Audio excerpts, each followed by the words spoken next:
Hey, Charlamagne the God, the Hood General, voice of the gutter when I speak, the streets listen. And right now you're tuned in to VladTV.com. Fuck with us.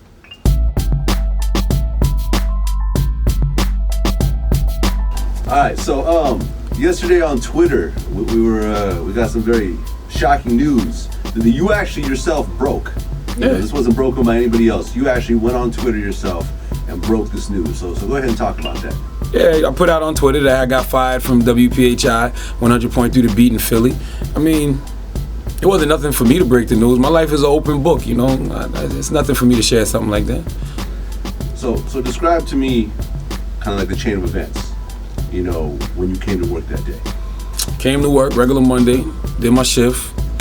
You know, PD came in towards the end, said he wanted to holler at me before the show was over.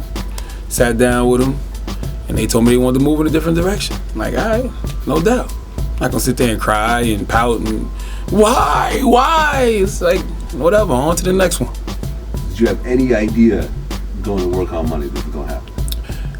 None whatsoever, but I know the type of personality that I am. Like, I have, you know, politically incorrect views and potentially dangerous rhetoric.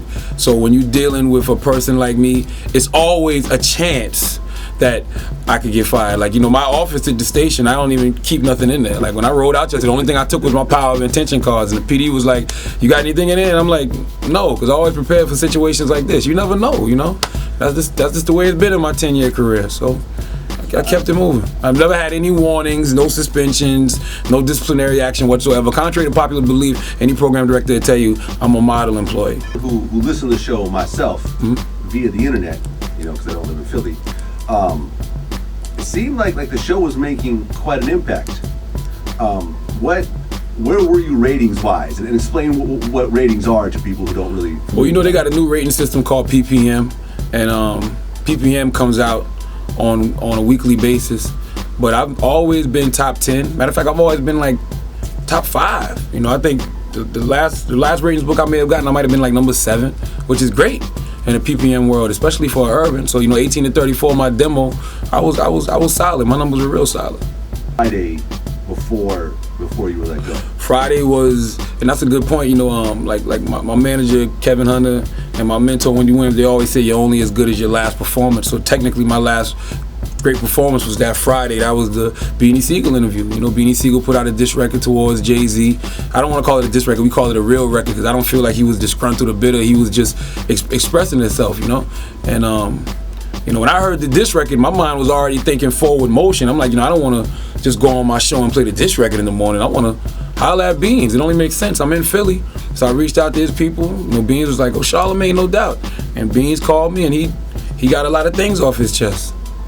You know, just good journalism, if you ask me. That's all I was doing. Yeah, I mean, how hard is it being at a radio station? You know, and we could even look at like the whole situation with Wendy Williams, how she was let go. You know, at one point years back. You know, the whole Diddy incident.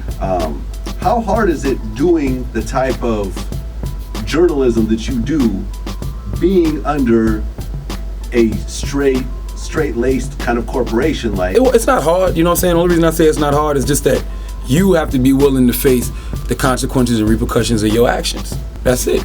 Like when you put a Beanie Sigel on, you have to know that, okay, something might become of this. Or if you, like in my case, if I tell a Cassie that she can't really sing, and you know, why is she out there butt naked on the internet, and then still trying to say that she's some type of role model, like, I gotta know that people's feelings are gonna be hurt by that stuff. Like people at the labels and things of that nature, and I gotta know that it might be some backlash. Like, but I know that every time I step up on the microphone and I sit down with somebody and I'm interviewing them, I know that, and those are just the risks that I'm willing to take. Because at the end of the day, the rewards are mine, and the punishment will be mine. So I just gotta eat that. Do you honestly feel that you being let go from the radio station has something to do with the Beanie Sigel Jay-Z interview? I mean, I'm not one to speculate. I mean, that's what I'm hearing. It wouldn't surprise me.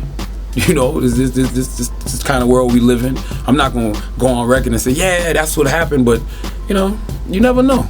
You really never know nowadays. What's the next move? I mean, the next move, Charlamagne's gonna keep doing what Charlamagne does. Like, you know, I'm still writing for Ozone Magazine. You know, still blogging for different websites. Me and Duval got the State of the Union, the webisodes that we're doing. Like, it's a lot of people that have interest in that. And, you know, radio will be here in one hot second. It'll be another station that'll come calling in one hot second. And if you got offered to do a station way out of New York, somewhere down south, Midwest, would you consider it, or are you really trying to stay out here? I mean, I got offered 3 jobs down south yesterday. You know, Really? 3 3. to come do mornings at 3 different places. But it's like, I don't want to. Like, you know what I'm saying? Like, I would rather stay. I'd rather stay up here. You know, unless it's like Atlanta, Miami, or a real good situation in the Carolinas. Like, it'd have to be a real good situation in the Carolinas, because I'm gonna always hold Carolina down, because that's home. But truthfully, it don't matter where you go nowadays, because you got the internet, and you can really just, no matter what, there's no such thing as being in a small market anymore. Not with the invention of the internet. Like, you know, and that's what I said yesterday. Like, they didn't cut my tongue out. I didn't lose my voice, so I'm still good. You still gonna hear from Charlamagne. So let's just say before you did the interview, you knew what was gonna happen on the following Monday. Would you still do it? Without a shadow of a doubt, no question. Not even, I wouldn't even have to think about it.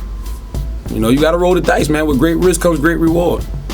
So, like Wendy told me some real shit. Wendy said that when Puffy allegedly got her fired from Hot 97 back in the day, that was the best thing that ever happened to her brand.